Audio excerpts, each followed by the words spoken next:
कितनी वीडियोस देखनी है आपको, कितनी और वीडियोस लगेंगी कि आपकी तैयारी पूरी हो जाए। बस एक वीडियो से दूसरी वीडियो, दूसरी वीडियो से तीसरी वीडियो पे छलांग मारे जा रहे हो। एक्चुअली आप तैयारी यानी प्रिपरेशन नहीं ढूंढ रहे, आप ढूंढ रहे हो कोई क्विक फिक्स, यानी कि कोई शॉर्ट तरीका जिससे मेरा जैकपॉट लग जाए। देखो, अगर आप किसी जैकपॉट या क्विक फिक्स के लिए इस वीडियो में आए हो तो आपको इस वीडियो में ये नहीं मिलने वाला और कहीं भी नहीं मिलेगा, क्योंकि कोई क्विक फिक्स है ही नहीं। अगर आप चाहते हो कि आपके हाथों में कोई क्वेश्चन पेपर ला के रख दे तो ये तो होने से रहा, और अगर हो भी गया तो भी भाई उसको पढ़ के एग्जाम में परफॉर्म करने के लिए 8 से लेकर 10 घंटे की मेहनत तो लगेगी ना, ताकि जब आप उसे एग्जाम में लिख रहे हो तो सब याद तो आ जाए। और उसके बावजूद भी गारंटी नहीं है कि आप सारा का सारा पेपर करके आ पाओगे। बस इसी क्विक फिक्स के कारण आप सालों की मेहनत से भागते आए हो और आज इस सिचुएशन में आके फंस गए हो कि आपको घबराहट हो रही है। क्या सच में आपके पास इतना समय बचा भी है? आपकी हालत अब वैसी हो चुकी है कि लास्ट मोमेंट पे बस कुछ मिल जाए। क्यों? क्योंकि आप लास्ट मोमेंट तक चीजों को टालते आए हो, टालते आए हो और टालते आए हो। और सच बताऊं तो ये लास्ट मोमेंट कभी भी नहीं आएगा। झूठ नहीं बोलूंगा, लेकिन उन बच्चों की हालत रोने वाली हो जाती है। और एक सच्चाई दिखा दूं आपको, अभी तो आप 10th और 12th के एग्जाम दे रहे हो, आगे जाके आपके जीवन में इससे भी ज्यादा डिफिकल्ट एग्जाम्स आने वाले हैं। मैं तो सोच के हैरान होता हूं कि आप लोगों का उस सिचुएशन में होगा क्या। अब एक बार याद करो, पिछले साल जो भी आप क्लास में थे, क्या आपने अपने आप से वादा किया था कि इस बार मैं स्टार्टिंग से मेहनत करूंगा, कुछ अच्छा परफॉर्म करूंगा, बेहतर कर पाऊंगा किसी से। और क्लास के टॉपर से कंपटीशन तो थोड़ा दूर की बात है, आपका तो कंपटीशन अपने आप से था ना। आपने कहा था ना कि मैं पिछले साल से ज्यादा मेहनत करूंगा और पिछले साल से ज्यादा मार्क्स लाऊंगा। शुरुआत में बहुत मोटिवेटेड भी थे, लेकिन बीच में कहीं ना कहीं आपने वो होप गवा दी। अब वही होप जगाने का आपको आखिरी मौका मिला है। देखो, बहुत सीधी सीधी बात करूंगा, आपके पास दो चांसेस हैं। पहला चांस, आप होपलेस होके एक वीडियो के बाद दूसरी और दूसरी वीडियो के बाद तीसरी जैकपॉट का इंतजार करो। या फिर आपके पास एक और रास्ता है, इस वीडियो को अपना आखिरी सॉल्यूशन मान लो और डट जाओ मेहनत करने पे और study like a beast in exam gaps, और एग्जाम के दिनों में एक बीस्ट की तरह तैयारी शुरू कर दो। अगर आप पहले ऑप्शन वाले हो तो अभी तक जा भी चुके होगे, लेकिन अगर आप दूसरे ऑप्शन वाले हो और अभी तक इस वीडियो को देख रहे हो तो भाई साहब ध्यान रखो, ये आप आखिरी स्ट्रेटेजी वीडियो देख रहे हो। इसके बाद आप अपने दिमाग को समझा चुके हो, समझा लोगे कि भैया अब से मैं करूंगा मेहनत। और अगर आपने तो सोच लिया है तो आप आधी जंग जीत चुके हो। अब बात करते हैं कि आपको करना क्या होगा। देखो भैया, एग्जाम में जो आपके डेज आए हैं, गैप डेज जिनको आप बोलते हो, वो काफी ज्यादा कम है। 1 2 3 4 5 या फिर maximum 6। Exceptional cases are there, किसी में ज्यादा किसी में कम, लेकिन एवरेजली आपको 5 से लेके 6 दिन मिलते हैं हर एक एग्जाम में। मैं यहां पे साइंस को रेफरेंस में लेके बात करूंगा, हर एक सब्जेक्ट के लिए बात सेम होने वाली है। तो इस वीडियो को बनाने का मकसद है कि आपको हर एक प्रॉब्लम का एक वन स्टॉप सॉल्यूशन मिल जाए। अब ये तो सच्चाई है, इसको तो मान लो कि अगर आपने अभी तक कुछ भी नहीं पढ़ा है तो भी आप सारे के सारे चैप्टर्स को डिटेल में, इन डेप्थ में खुद से तो नहीं पढ़ सकते। उसके लिए मैं आपके लिए एक वन स्टॉप सॉल्यूशन लेके आया हूं। लेट अस सपोज, अगर हम साइंस एग्जाम की बात करते हैं तो साइंस एग्जाम में डे 1, डे 2, डे 3, डे 4 पे मैं आपकी मदद कैसे करने वाला हूं, साइंस एंड फन आपकी मदद कैसे करने वाला है, इस पे आते हैं और फिर एक जनरल डिस्कशन करेंगे। तो सबसे पहले तो अगर आपने अभी तक कुछ भी नहीं पढ़ा है तो आप दो काम कर सकते हो। अगर आप लाइव देखने वाले बच्चों में से नहीं हो तो आप वन शॉट्स गो थ्रू करके चैप्टर्स को जल्द से जल्द निपटा सकते हो, क्योंकि वन शॉट्स में क्रिस्प कंटेंट होता है साइंस एंड फन एजुकेशन पे। हर एक चैप्टर का, चाहे आप 11th में हो, चाहे आप 10th में हो, चाहे आप 12th में हो, डाल रखा है। और अगर यहां पे मैं 10th के रिस्पेक्ट से बात करूं अभी, तो day 1, day 2, day 3, day 4, day 5 में अपने चैप्टर्स को डिवाइड कर लो। फॉर एग्जाम्पल हम 10th वालों को लाइव जाके यूट्यूब पे कैसे पढ़ाने वाले हैं। डे 1 पे हम लोग करने वाले हैं फिजिक्स, साथ साथ हम उसके सवाल भी करने वाले हैं। डे 2 पे हम लोग करने वाले हैं केमिस्ट्री, साथ ही साथ अब उसके सवाल करने वाले हैं। मैं डिटेल में यहां पे एक स्ट्रेटेजी को नहीं एक्सप्लेन करने आया हूं, वरना आपका टाइम वेस्ट होगा। 2 मिनट दो मुझे। डे 3 पे हम लोग बात करने वाले हैं बायोलॉजी के बारे में। डे 4 पे हम लोग बात करने वाले हैं, अगेन यहां पे तो क्वेश्चंस पढ़ ही रहे होंगे हम लोग, लेकिन साथ ही साथ इंपॉर्टेंट सवालों को भी डिस्कस करना बहुत जरूरी है, जो एग्जाम में आते ही आते हैं। डे 5 पे अगेन हम लोग बात करेंगे सैंपल पेपर या फिर 80-20 रूल। 80-20 रूल की क्या खासियत है, ये 11th और 12th वाले बच्चे अगर इस वीडियो को देख रहे हैं तो कमेंट सेक्शन पे जरूर बताना। 20% सिलेबस करवाते हैं, उसमें से 80% पेपर बनता है। लेकिन सुनो सर, लेकिन हमारे ये किस काम का अगर मुझे साइंस एंड फन पे जाके लाइव नहीं लेंगे? तो पहली बात तो ये लाइव सारे के सारे 10th के लिए प्लान किए गए हैं। आपको अपने लेवल पे क्या काम करना है, अगर आप खुद से पढ़ाई कर सकते हो तो उससे अच्छी कोई बात ही नहीं है। सेकेंडली, अगर आप उन बच्चों में से एक हो जो आप खुद से पढ़ाई नहीं कर सकते और आपको यूट्यूब पे लाइव पढ़ने में मजा आता है, तो हम लोग लाइव जा रहे हैं 10th क्लास के लिए इन दिनों में। Science and fun education channel का नाम है, लिंक आपको डिस्क्रिप्शन में मिल जाएगा। अब आते हैं मेन मुद्दे पे। अब ये तो बात हो गई यूट्यूब की। अब आपकी किताब की बात करें तो आई होप आपने नोटिस किया होगा, हर एक चैप्टर में कुछ एक्टिविटीज होती हैं।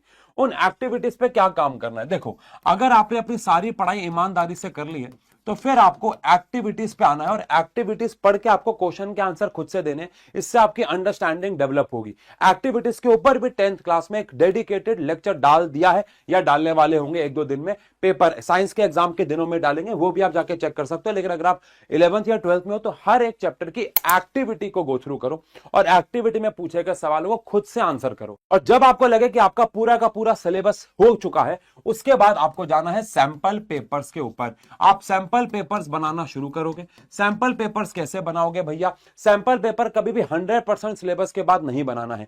आपको लास्ट के 1 या 2 दिन निकाल के रखने हैं। लेट अस सपोज फिजिक्स पढ़ ली, केमिस्ट्री पढ़ ली, बायोलॉजी पढ़ ली।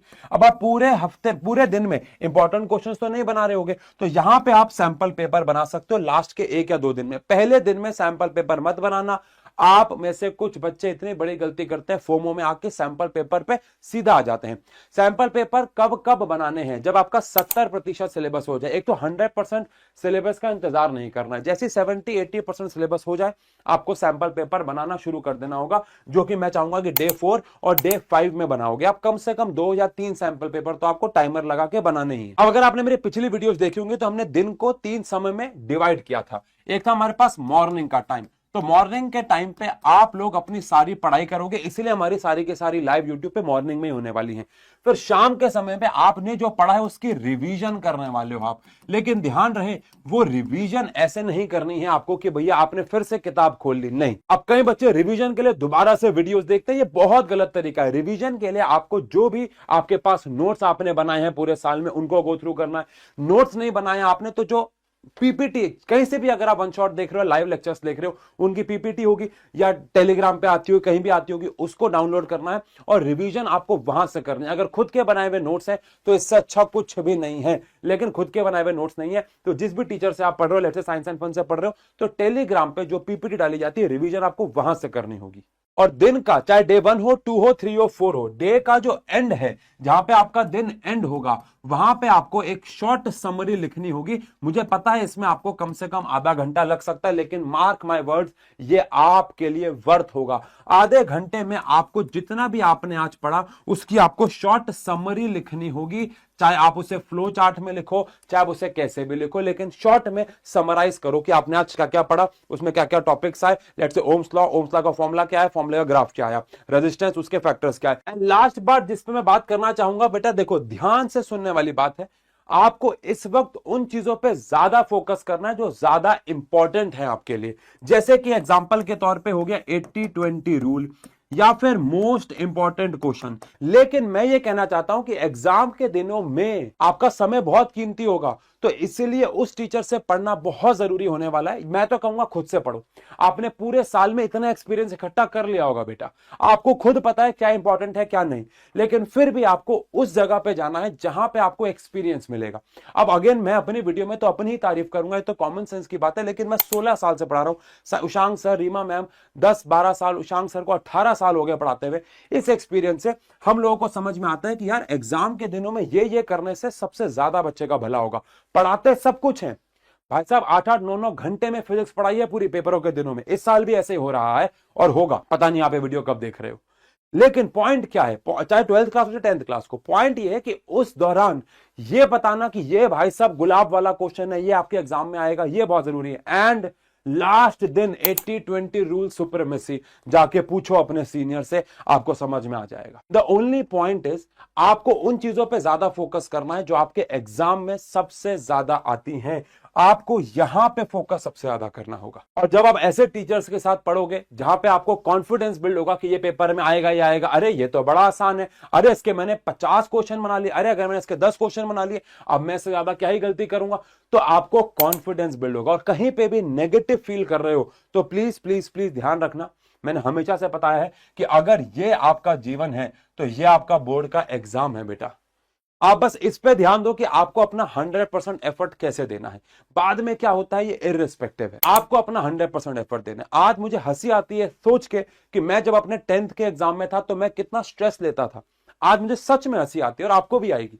तो स्ट्रेस लेने से कुछ नहीं होने वाला, अपना एफर्ट दो। तो कमाल की बात यह है कि आपको हर जगह पे पॉजिटिव रहना है। आपको यह सोचना है कि अरे ये तो 10th का पेपर है, ये तो 12th का पेपर है, आगे जाके थोड़ी बहुत टेंशन होगी, ये तो पेपर ऐसे हैं कि मैं अब लास्ट के गैप के दिनों में भी पढ़ के आसानी से अच्छे नंबर लेके आ सकता हूं। बस लास्ट में यह कहना चाहूंगा कि अगर आप एक जगह पे पढ़ने बैठे हो और आपको लग रहा है कि नहीं मैं 2 घंटे 3 घंटे 4 घंटे तक नहीं पढ़ पाऊंगा, तो मार्क माय वर्ड्स, हम लोग 18-18 घंटे काम कर रहे हैं। मैं यहाँ पे फ्लेक्स नहीं कर रहा हूं, इंसानी शरीर के पास बहुत ज्यादा क्षमताएं हैं। क्या बोर्ड के बाद हम आराम से रिलैक्स होकर नहीं सोएंगे? बिल्कुल सोएंगे, लेकिन अभी हमारे मेहनत करने का समय है, अभी हमारे एफर्ट मारने का समय है, क्योंकि यही एफर्ट हमारे जीवन को आगे तराशेंगे कहीं ना कहीं हद तक।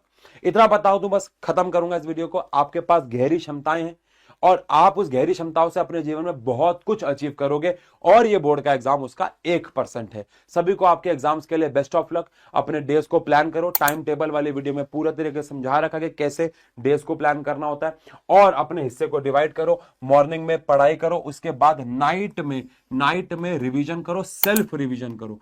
नाइट में आपको सेल्फ रिवीजन करना बहुत ज्यादा जरूरी है। उसके बाद एक्टिविटीज पे भी ध्यान दो, सैंपल पेपर पे भी ध्यान दो, और मोस्ट इंपॉर्टेंट चीजों को जरूर ध्यान दो, क्योंकि जो 80-20 रूल कर रहा है, जो इंपॉर्टेंट क्वेश्चंस कर रहा है, वो आपसे ज्यादा एक लेवल एडवांटेज पे है। तो उसको मिस मत करना। मिलते हैं ऐसी और वीडियोस में। Best of luck. Thank you.